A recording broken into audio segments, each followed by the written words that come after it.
Buenas noches, doctores, ¿qué tal? Bueno, nos toca la penúltima clase, es viernes y el cuerpo lo sabe, aunque no podemos hacer nada diferente, pero bueno, la situación ya se está un poco normalizando, ¿no? Ya están extendiendo un poco los horarios, pero claro, la diversión y las salidas todavía no están permitidas. Nosotros seguiremos en lo que nos toca. Voy a compartir ahora la pantalla.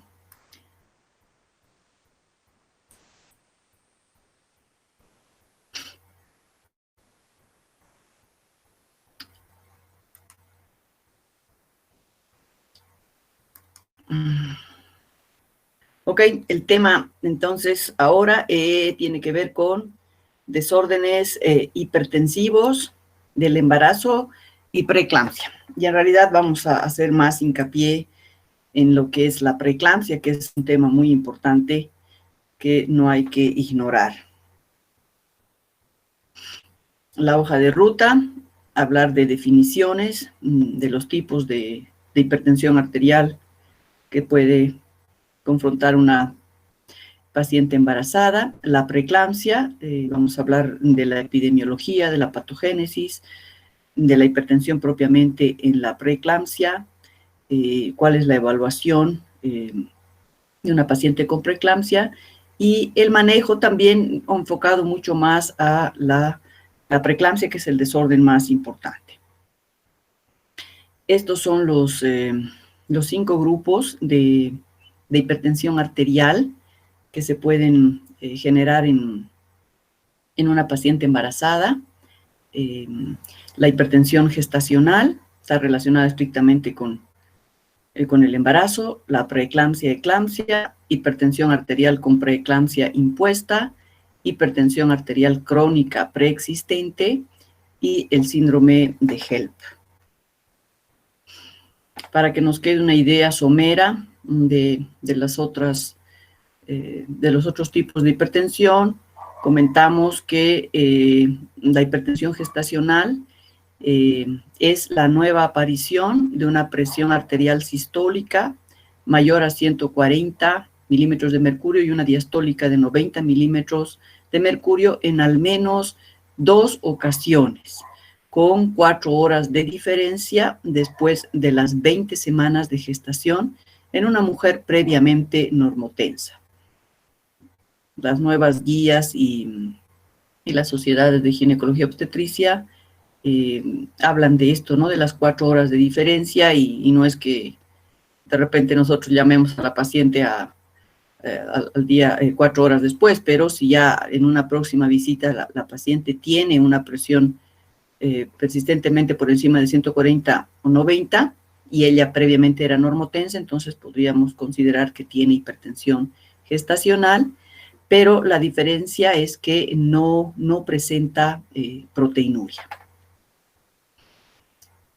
La preeclampsia, que es la que nos va a ocupar, como les digo, de manera más importante, es la nueva aparición de presión arterial con los mismos valores que hemos comentado para la gestacional, más de 140-90, igualmente en 2 ocasiones con el mismo intervalo de diferencia después de la semana 20 de gestación en una mujer previamente normotensa. Entonces, hasta aquí es prácticamente igual que la hipertensión gestacional, pero la diferencia está en que puede presentar proteinuria en un rango mayor a 300 miligramos en 24 horas o en una orina aislada, la relación proteína-creatinina que sea mayor a 0,3. No necesariamente, como se pensaba antes, la proteinuria es un marcador infaltable en la preeclampsia. Puede no haber proteinuria, pero si no está presente, entonces hay que tomar en cuenta que hay otras situaciones, además de la hipertensión arterial, está la posibilidad de la trombocitopenia menor a 100.000 plaquetas, elevación de azoados, una creatinina mayor a 1.1, transaminasas elevadas, al menos 2 veces su valor normal, puede debutar con alteraciones de sobrecarga central, como el edema pulmonar, o presenta síntomas cerebrales o visuales persistentes. Todo esto que no se presenta en una hipertensión gestacional. La eclampsia ya es una complicación o es una evolución de la preeclampsia que se caracteriza por convulsiones generalizadas en aquellas que han sido diagnosticadas de preeclampsia y que no pueden atribuirse a otras causas, ¿no? Que la paciente no tenga antecedentes de epilepsia o algo que podría condicionar convulsiones. Entonces, esta es una etapa muy grave de este fenómeno que es la preeclampsia. También puede darse hipertensión arterial crónica, es decir, que una mujer que se embaraza ya tiene una hipertensión arterial crónica y encima desarrolla una preeclampsia superpuesta. Entonces, en estos casos ya es una paciente hipertensa que además presenta un incremento repentino de la presión arterial que antes estaba bien controlada. Ella se mantiene con valores aceptables, pero de repente se elevan y esto nos puede hacer pensar que además está cursando una preeclampsia, además de la proteinuria o incremento de una proteinuria que previamente tenía, pero no en el rango en el que puede presentarse cuando estamos hablando de la coexistencia de una preeclampsia. Igualmente, otra es la hipertensión arterial crónica preexistente, que es aquella que ya tiene valores elevados antes de la semana 20 de gestación, o una hipertensión arterial que se diagnostica por primera vez durante el embarazo y persiste al menos 12 semanas posparto. Entonces, acá ya vemos que la paciente puede, tiene una hipertensión porque está presente antes de las 20 semanas de gestación y persiste después de las 12 semanas del parto. El síndrome de HELLP es una variante también muy grave de la preeclampsia, no es un síndrome diferente y se caracteriza básicamente por hemólisis, enzimas hepáticas elevadas y plaquetas bajas, ¿no? De ahí viene este acrónimo de HELLP. Entonces, nos abocamos más a la preeclampsia, ya tienen la descripción en mente, esa hipertensión arterial mayor a 140/90, después de la semana 20, en una paciente previamente normotensa y que puede tener compromiso de algún otro órgano blanco.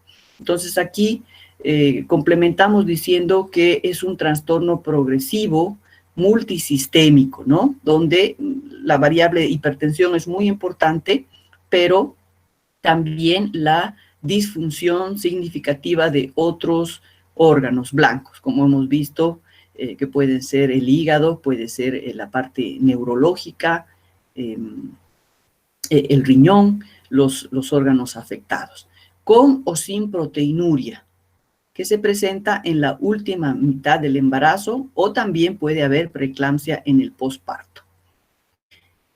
Y lo interesante de la preeclampsia que es causada principalmente por una disfunción vascular, placentaria y materna.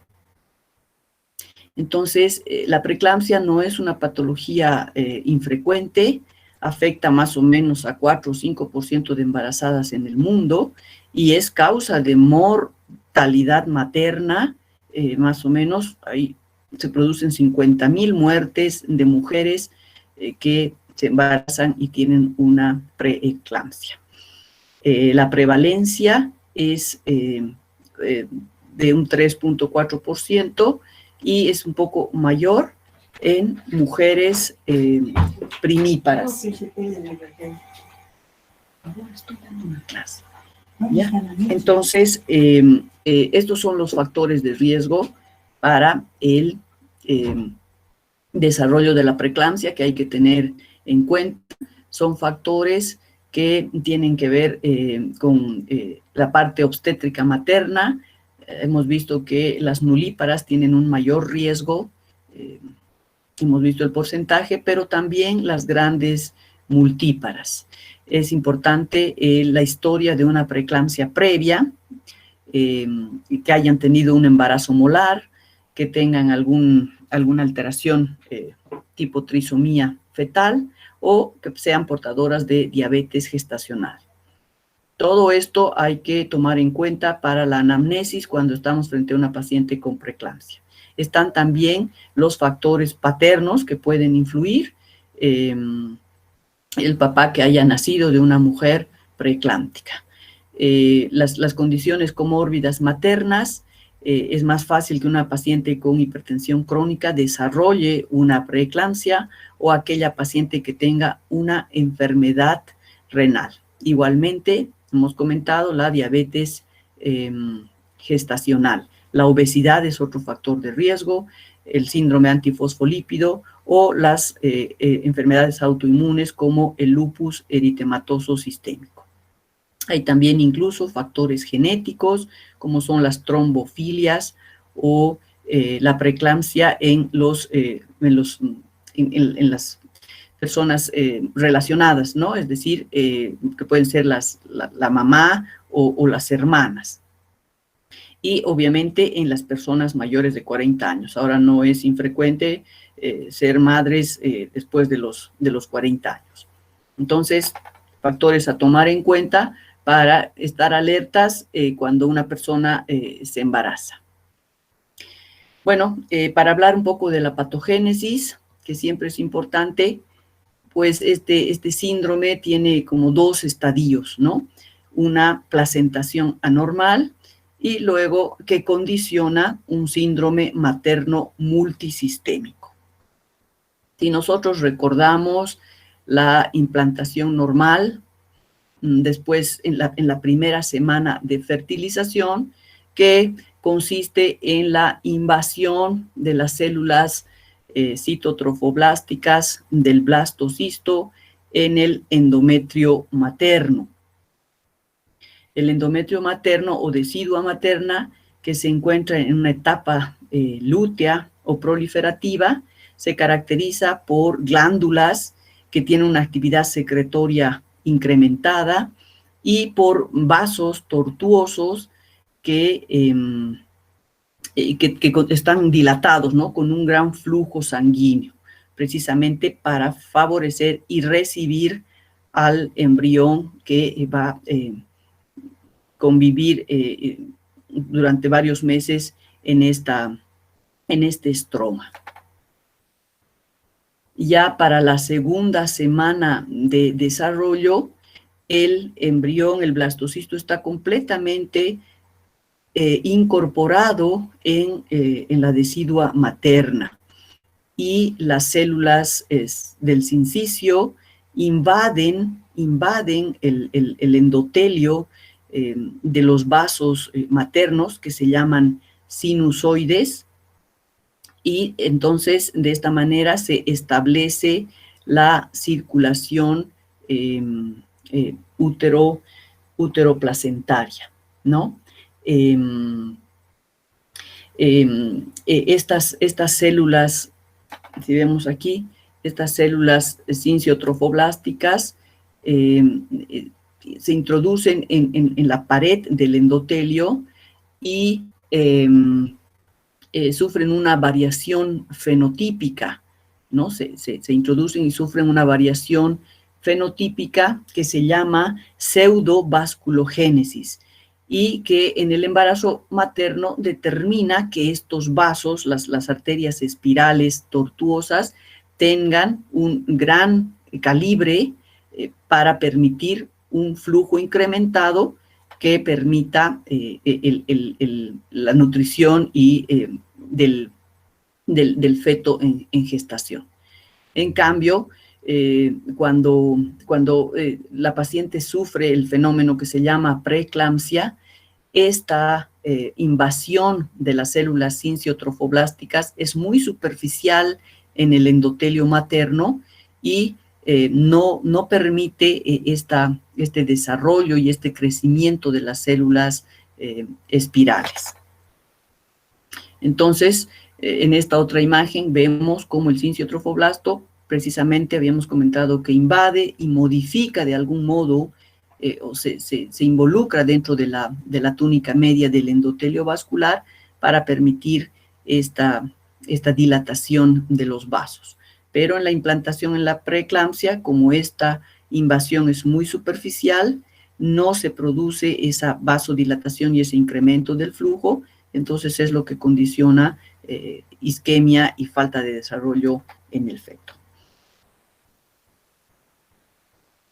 ¿Por qué ocurre esto? Pues bueno, esto se debe, esta placentación superficial, se debe a muchos factores, la concurrencia de muchos factores, entre ellos son factores genéticos que tienen que ver, como habíamos dicho, con alguna alteración o malformación.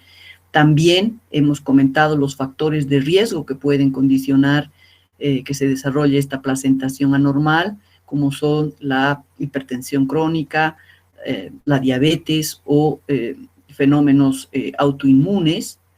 También están fenómenos inmunológicos, como son alteraciones en las células natural killer y también en las células reguladoras que condicionan un imbalance. Entonces, esta placentación anormal con esa falta de dilatación de las células sinusoidales condiciona la perfusión, hipoperfusión de la placenta, ¿no? Y esto genera liberación de fenómenos oxidativos. Entonces, acá se genera el primer estadio, que hemos dicho, que tiene que ver con la placentación anormal, que es alrededor del primer y segundo trimestre. Esto va a condicionar, por supuesto, una disminución de crecimiento del feto. Una vez que este fenómeno acontece, hay liberación de factores circulantes proangiogénicos, como este que forma parte muy importante de la patogenia, disminución de factores de vasodilatación, y ello es lo que todos estos fenómenos van a condicionar la disfunción sistémica vascular. Entonces, estamos ya en el segundo estadio, donde hay un fallo del endotelio vascular que condiciona fuga capilar y vasoespasmo, y es responsable de la afectación que se hace evidente en los órganos blancos, ¿no? Hay proteinuria en el riñón, hay una endoteliosis glomerular, hay alteraciones en la coagulación que pueden explicar el síndrome HELP, hay compromiso a nivel cerebral, donde puede desencadenarse la eclampsia, y también hay alteraciones en la sensibilidad a la angiotensina 2, condicionando la hipertensión arterial. Todo este fenómeno complejo es el que determina la preeclampsia. Si profundizamos un poco más en los factores antiangiogénicos, que son los responsables de la alteración de la homeostasis vascular, vemos que en el embarazo normal, precisamente la homeostasis vascular se mantiene gracias a que estos factores antiangiogénicos, unidos a factores endoteliales y plaquetarios, cumplen su unión a receptores en las células endoteliales con la liberación de una serie de señales que permiten que la vasculatura se mantenga en equilibrio y se pueda culminar con un embarazo saludable sin mayor complicación. En cambio, en la preeclampsia hay una proliferación de estos factores antiangiogénicos, que son FLT1, que entonces distorsionan esta relación que se genera entre los factores vasculares epiteliales, se inhiben las señales y se interrumpe la homeostasis vascular, generándose una disfunción endotelial. Entonces, esta disfunción endotelial es la que condiciona la preeclampsia. Y si vemos en otra gráfica, que es muy ilustrativa, ya hemos comentado de todos los factores que tienen que ver con la madre, los genéticos, los factores de riesgo, la circulación de estos fenómenos, de estos factores antiangiogénicos que generan alteración con disminución del óxido nítrico y alteraciones a nivel de los radicales de oxígeno, produciendo la disfunción endotelial. Entonces, a partir de la disfunción endotelial generalizada, van a también producirse todas las manifestaciones, porque esto es una alteración sistémica que compromete a muchos órganos, y esto es lo que se conoce como preeclampsia. Si vemos un poco a nivel del riñón, entonces lo que se genera en el riñón por la preeclampsia es la conocida endoteliosis glomerular. Aquí tenemos un glomérulo normal que tiene un espacio, los vasos glomerulares que tienen su buena luz, una pared delgada. En la endoteliosis hay como una inflamación, ¿no? Hay un incremento de las células endoteliales que ocluyen las luces capilares, y se pueden ver también imágenes de mitosis que no se aprecian en un riñón normal. Entonces, si recordamos que en el embarazo normal siempre se puede apreciar un incremento del índice de filtrado glomerular y del flujo plasmático renal, hasta en un 50% de los casos. Hay una hiperfiltración, lo que condiciona una disminución de la creatinina, urea y ácido úrico. En cambio, en la preeclampsia, precisamente por los fenómenos que hemos comentado, no se genera ese incremento fisiológico del filtrado glomerular, y la creatinina pues no se modifica. Entonces, cuando nosotros tenemos a una paciente embarazada que tiene una creatinina alrededor de 1, de 1.2, entonces hay que sospechar que podría no haber generado esta hiperfiltración normal, que hace que en realidad descienda, ¿no? Los valores de creatinina en un embarazo normal están alrededor de 0.6, 0.7, pero tener valores en ese rango que todavía no son muy anormales, en una persona que está siempre pensando en que puede haber preeclampsia en un embarazo, pues llama la atención.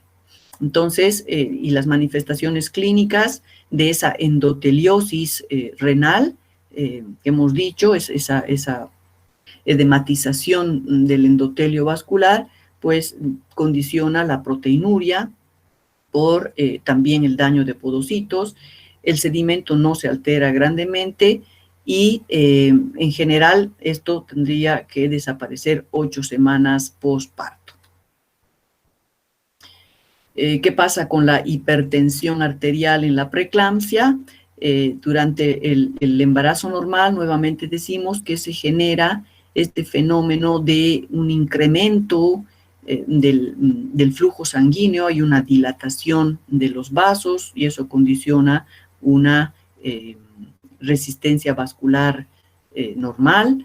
La actividad de la renina-angiotensina, hay un incremento durante el embarazo normal, el volumen plasmático está elevado, la sensibilidad a sustancias vasoactivas está disminuido, y por supuesto no hay anticuerpos contra los receptores AT1, está elevado este mediador precisamente de la dilatación vascular.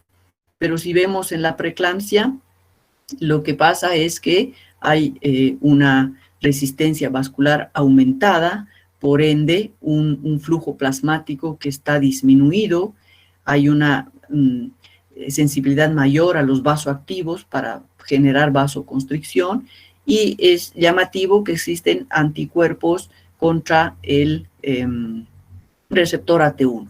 Entonces uno creería que la activación del sistema renina-angiotensina podría ser responsable de la hipertensión arterial, pero si vemos acá en el embarazo normal, más bien esto está incrementado, no así en la preeclampsia. Entonces, parece que más bien el problema se genera por la presencia de estos autoanticuerpos contra los receptores de AT1, que son los que podrían condicionar todos estos en terreno de especulación, no se tiene nada todavía muy claro, los que podrían condicionar la hipertensión arterial. Entonces, estos autoanticuerpos contra los receptores AT1 producen todos estos fenómenos, ¿no? Como son la alteración de los reactantes de oxígeno y una serie de enzimas que lo que van a condicionar es el daño endotelial a nivel de materno, que es lo que más vemos acá, más que pensar en el feto. Entonces, esta elevación de autoanticuerpos también está relacionada con la disfunción endotelial, con la hipertensión, la proteinuria y la alteración anormal.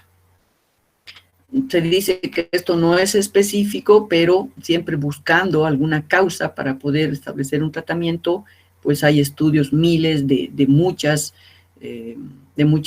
hipótesis respecto a cómo se genera esta disfunción endotelial.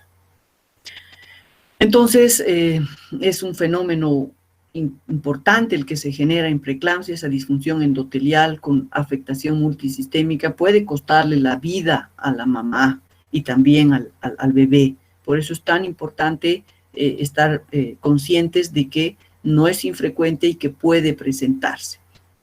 Entonces, en la evaluación clínica, en toda mujer embarazada con hipertensión arterial reciente o descontrol de la presión arterial después de la semana 20, hay que investigar que si es que no tiene preeclampsia. Eso es algo que tiene que estar en la mente, por supuesto, principalmente de los ginecólogos, pero también de cualquier médico, como es potencialmente letal la preeclampsia, el no pensar en ella es una pérdida en la posibilidad de tratarla oportunamente o incluso prevenirla. Cuando pensamos entonces en una preeclampsia, cuando la paciente se presenta en la consulta, pues cuando está aquejando un dolor epigástrico o retroesternal que se irradia a hipocondrio derecho o a espalda, cuando se presenta náuseas y vómitos, cuando de repente tiene un dolor de cabeza occipital o difuso, punzante, que no mejora con analgésicos. Cuando habla de visión borrosa o que tiene visión de colores, visión de lucecitas, obviamente que podría ya debutar con un evento cerebrovascular hemorrágico, puede tener hiperreflexia, puede haber comentado que ha tenido convulsiones en algún momento o que ha tenido una súbita disnea porque tiene edema pulmonar o se le han hinchado los pies. Si se dan cuenta, el edema ya no figura como criterio diagnóstico en la preeclampsia, que antes era así, pero el que esté presente junto con estas otras manifestaciones tienen que hacernos pensar en que esa paciente puede estar cursando una preeclampsia y no es para dejar de atenderla. Entonces, la evaluación clínica frente a esa paciente con todas esas manifestaciones nos obliga, además de tomarle la presión, hacerle el examen físico, buscar ese dolor o esa hiperreflexia o ver si tiene esas alteraciones a nivel neurológico o a nivel incluso oftalmológico, ¿no? Si tiene algún problema por la hipertensión. Entonces hay que pedirle laboratorios, como siempre, ¿no? El hemograma, que es importante, donde vamos a valorar la presencia de plaquetas, la función renal, ya hemos visto que se puede afectar el riñón con esa endoteliosis, condicionando una injuria renal aguda, los electrolitos, como siempre, el perfil hepático, que también el hígado es un órgano de choque de esta disfunción endotelial. Hay alteraciones de la coagulación, lo hemos visto, el fibrinógeno es un marcador importante, el ácido úrico como marcador de isquemia y la proteinuria de 24 horas, claro que sí, hay que pedirla. Esto enfocándonos en la madre y claro que sí, hay que hacer también una evaluación del estado fetal.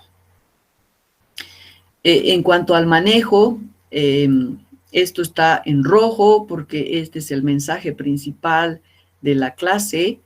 La preeclampsia que tenga características de enfermedad grave, hemos mencionado, tiene una presión arterial alta, tiene daño de órgano blanco, entonces es indicación de interrupción del embarazo.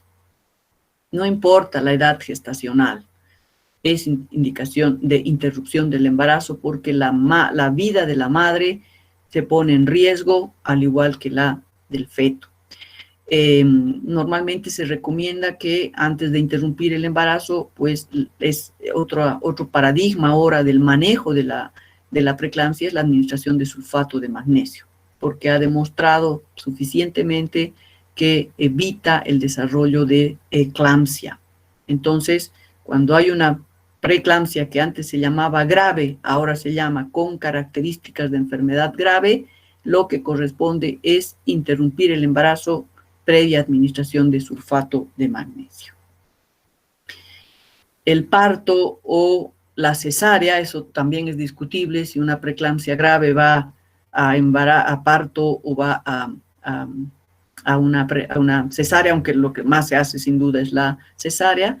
Lo que buscamos con esta acción inmediata y categórica es disminuir las complicaciones maternas potencialmente letales, como son hemorragia cerebral, rotura hepática, injuria renal aguda, edema pulmonar, convulsiones, enfermedad cerebrovascular, lesión retiniana. Y además buscamos disminuir complicaciones fetales que tienen que ver con restricción de crecimiento y muerte fetal. Sin duda, si la preeclampsia se genera en un tiempo en el que el bebé está en el límite de la viabilidad, su supervivencia se pone en riesgo. Pero a la hora de decidir entre el bebé o la mamá, pues la opción, por lo menos del enfoque nefrológico y personal, es optar por la mamá. Y aquí mismo se refrenda esto, que la interrupción del embarazo se recomienda incluso en embarazos de menores de 23 semanas, donde la viabilidad del producto está en entredicho. Pero si la madre está en riesgo de estas complicaciones fatales, debe interrumpirse el embarazo sin apelativos.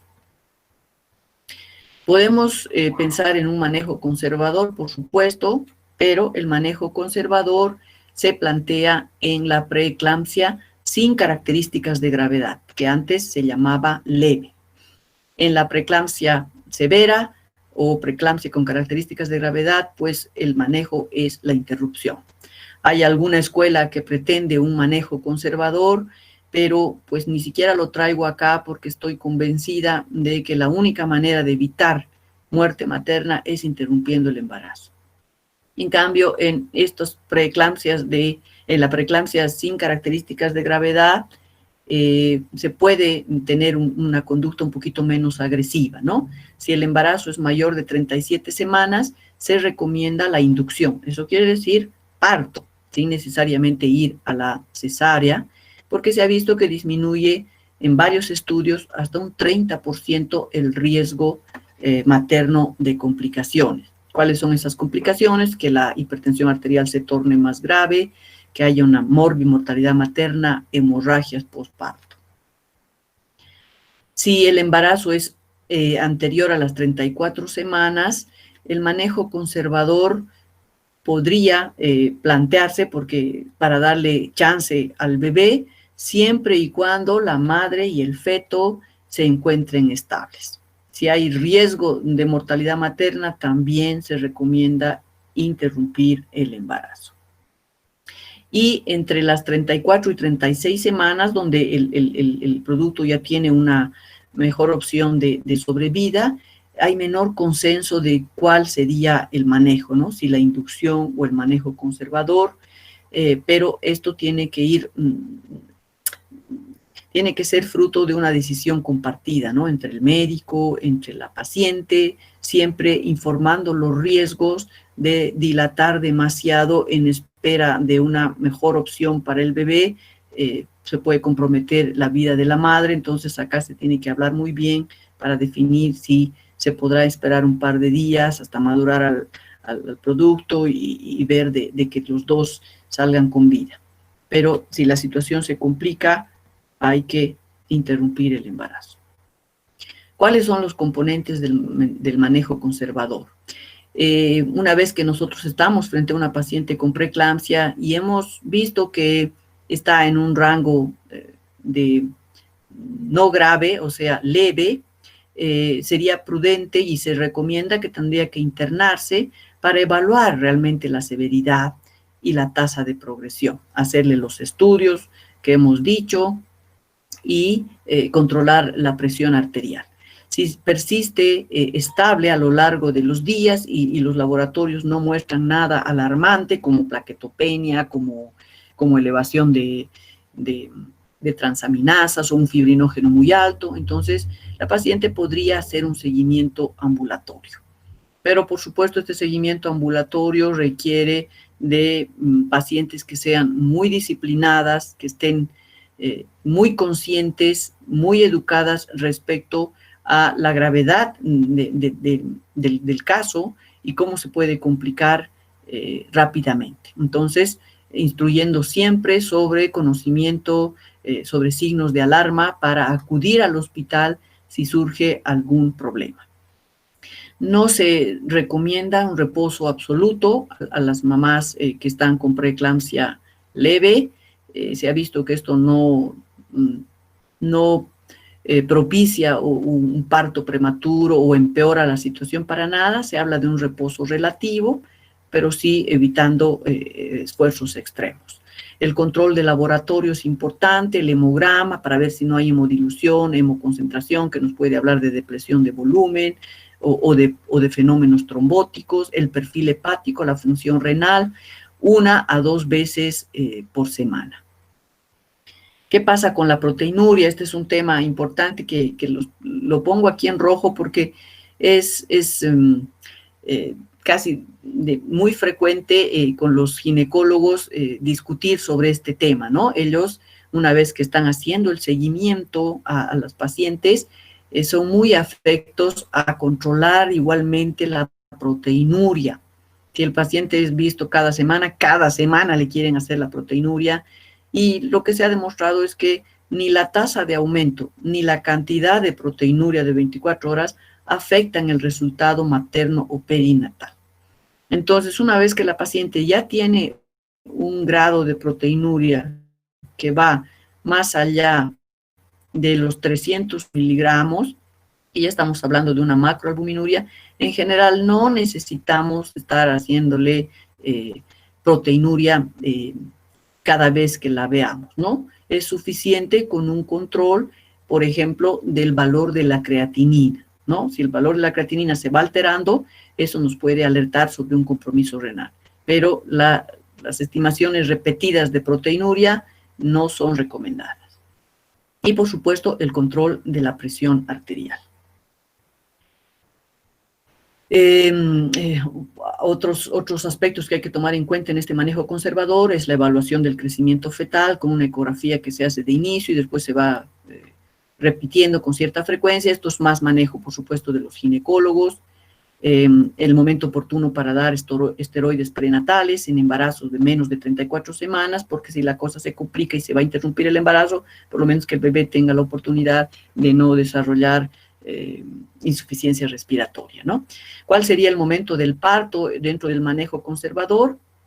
Entonces se habla de que a las 37 semanas no se necesita esperar más, pero si hay síntomas graves de preeclampsia o eclampsia, se tiene que interrumpir el embarazo. Profundizamos un poquito más en el tratamiento de la hipertensión arterial porque el título era desórdenes hipertensivos en el embarazo y posparto. Entonces, cuando se descubre una paciente hipertensa, es importante determinar el tipo de hipertensión arterial, ¿no? Si es una hipertensión arterial con una preeclampsia, si es una hipertensa previa, si es una hipertensa crónica que ahora está con una preeclampsia. Entonces, hay que clasificar el tipo para decidir cuándo iniciar tratamiento, buscar la presión arterial objetivo, y algo muy importante que hay que tomar en cuenta a la hora del manejo es evitar medicación que pueda afectar al producto o al bebé. Estos 4 objetivos hay que tenerlos en cuenta cuando vamos a plantear el tratamiento de la hipertensión arterial. ¿Cuándo tratamos la hipertensión arterial? Está demostrado que la hipertensión arterial severa, aquella que supone una presión arterial sistólica mayor a 160-110, que persiste por más de 15 minutos, corresponde iniciar tratamiento dentro de la hora posterior a haberla pesquisado, a fin de evitar eventos cerebrovasculares o cardíacos en la madre. Entonces, en la hipertensión arterial severa no hay tampoco dónde perderse. Todo lo que es severo parece que no tenemos mucha duda en lo que debemos hacer. Preeclampsia severa, interrumpir el embarazo. Hipertensión arterial severa, iniciar tratamiento. En cambio, en las condiciones menos graves o que no revisten gravedad, como presiones de 140-90 o 150-100 por debajo de este valor preocupante, pues ahí hay un poco más de duda y hay que estar conscientes de que su manejo, es decir, el dar medicación a estas pacientes con estos niveles de hipertensión, no reduce realmente el riesgo de preeclampsia. Si tienen que hacerla, pues la van a hacer, pero sí disminuye en un porcentaje importante la hipertensión arterial grave y con ella podríamos eventualmente disminuir, por ejemplo, el riesgo de un evento cerebrovascular, aunque esto se demostró en un estudio pequeño. En un estudio más grande no hubo mucha relación. Sin embargo, en esta revisión que hago a través del UpToDate, están convencidos que vale la pena tratar esta hipertensión no grave con este objetivo, de disminuir el riesgo de que ésta se convierta en una hipertensión más grave. Y por ende, pues claro, también podríamos ir hacia la preeclampsia, aunque no es el objetivo de reducir el riesgo de preeclampsia precisamente. ¿Cuáles son los medicamentos que se utilizan?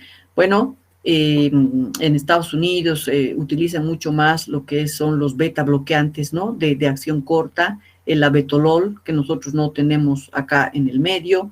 Se utiliza también los calcio antagonistas, siendo la nifedipina el medicamento más utilizado, con algunas observaciones.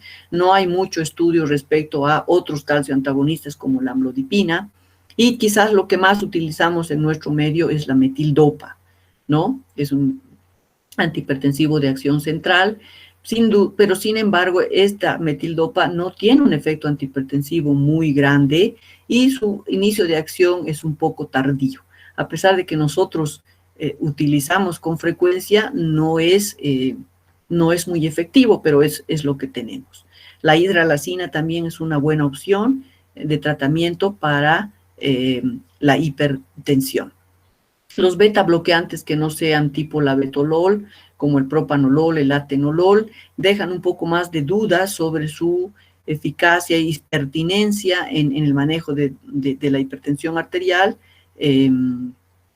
por el riesgo de bajo peso que pueden condicionar o una hipoglicemia neonatal. Los diuréticos que normalmente no se utilizan, pero la hidroclorotiazida está recomendada en algunos casos, considerando siempre que no induzca demasiada hipovolemia o alteración electrolítica.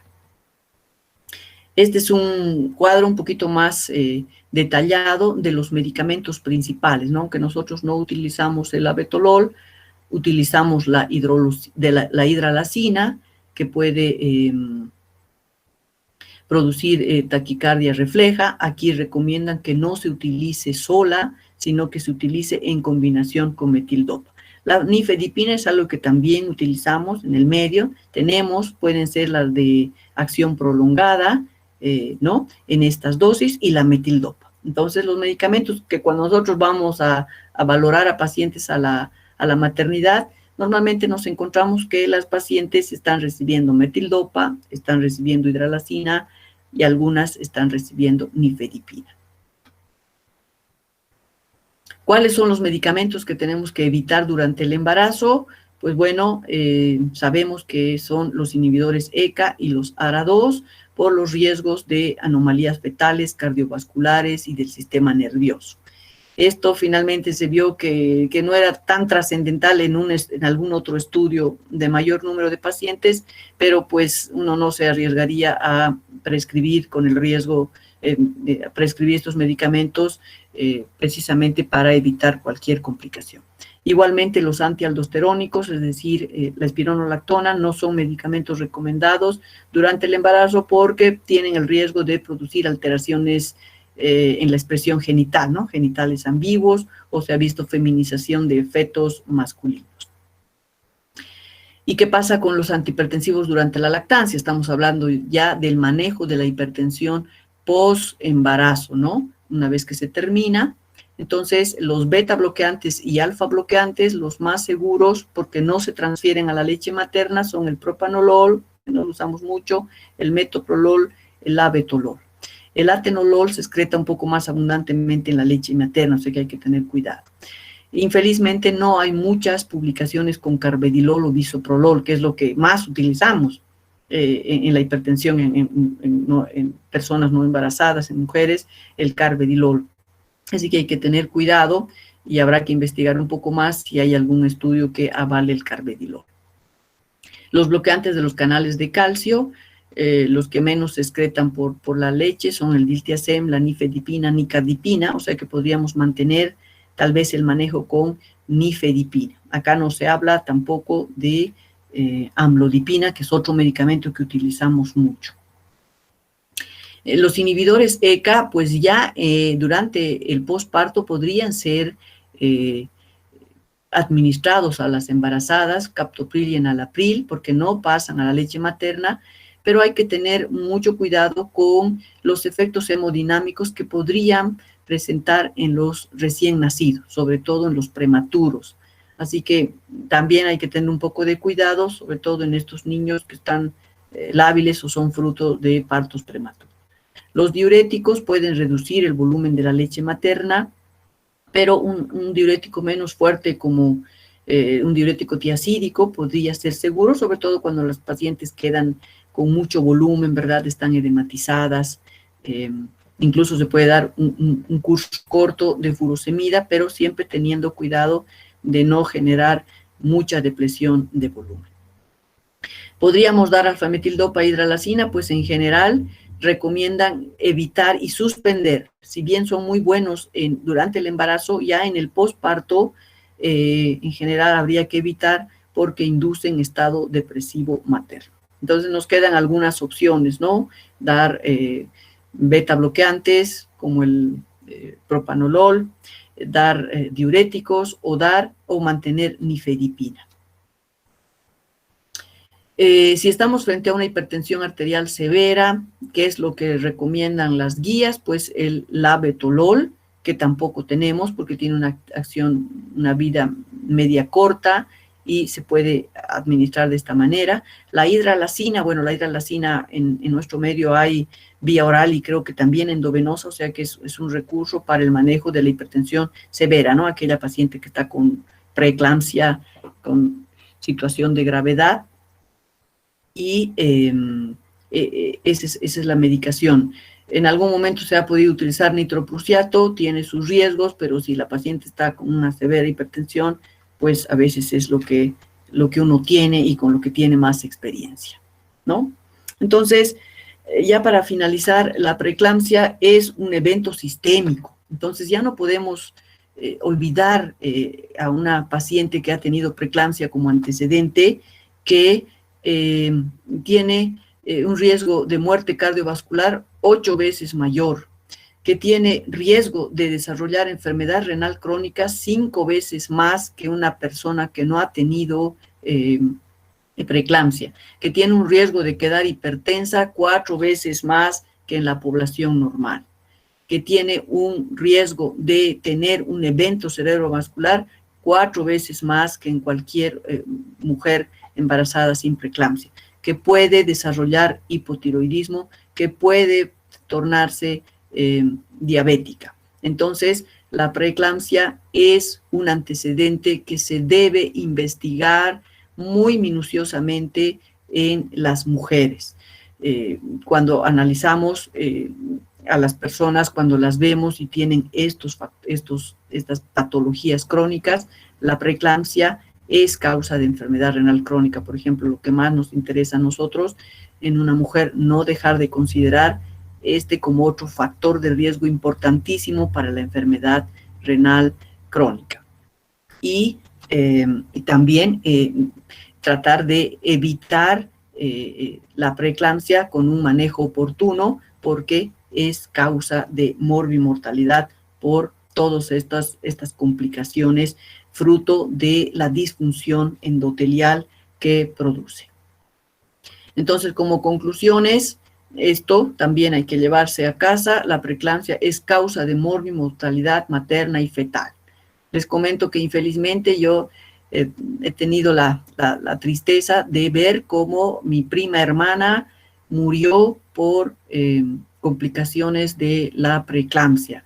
No fue considerada de riesgo en su momento, no fue manejada ni monitorizada oportunamente y mi prima se desangró después de haber dado a luz porque tuvo una preeclampsia severa que nadie la descubrió, nadie la controló adecuadamente e infelizmente perdió la vida.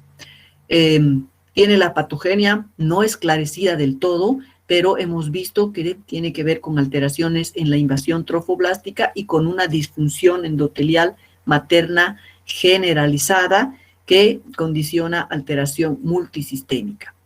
La hipertensión arterial es manifestación de este proceso y tratarla disminuye el riesgo de hipertensión arterial severa y evento cerebrovascular, aunque no necesariamente el riesgo de preeclampsia. El tratamiento definitivo en la preeclampsia severa es la interrupción del embarazo. Y lo mejor es tener siempre presente a la preeclampsia como una posible complicación en mujeres embarazadas con factores de riesgo, y si es así, entonces el diagnóstico precoz y un seguimiento cercano va a evitar tener esas pérdidas tan dolorosas de seres queridos. Y además, otro detalle importante que acabamos de ver en la previa diapositiva, que requiere control a largo plazo porque puede ser causa de problemas cardiovasculares, lo hemos visto, hipertensión arterial, enfermedad renal y metabólico, como es incluso la diabetes mellitus. Bueno, eso es todo, chicos. No sé si tienen algún comentario o alguna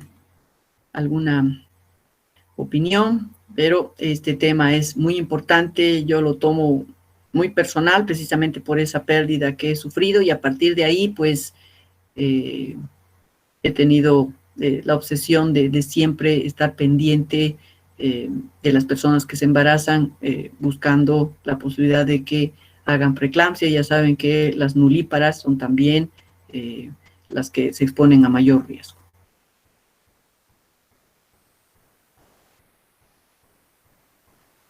Bueno, entonces gracias, chicos, que pasen un buen fin de semana. El lunes ya empezamos las prácticas y el lunes es nuestra última clase, así que será hasta entonces.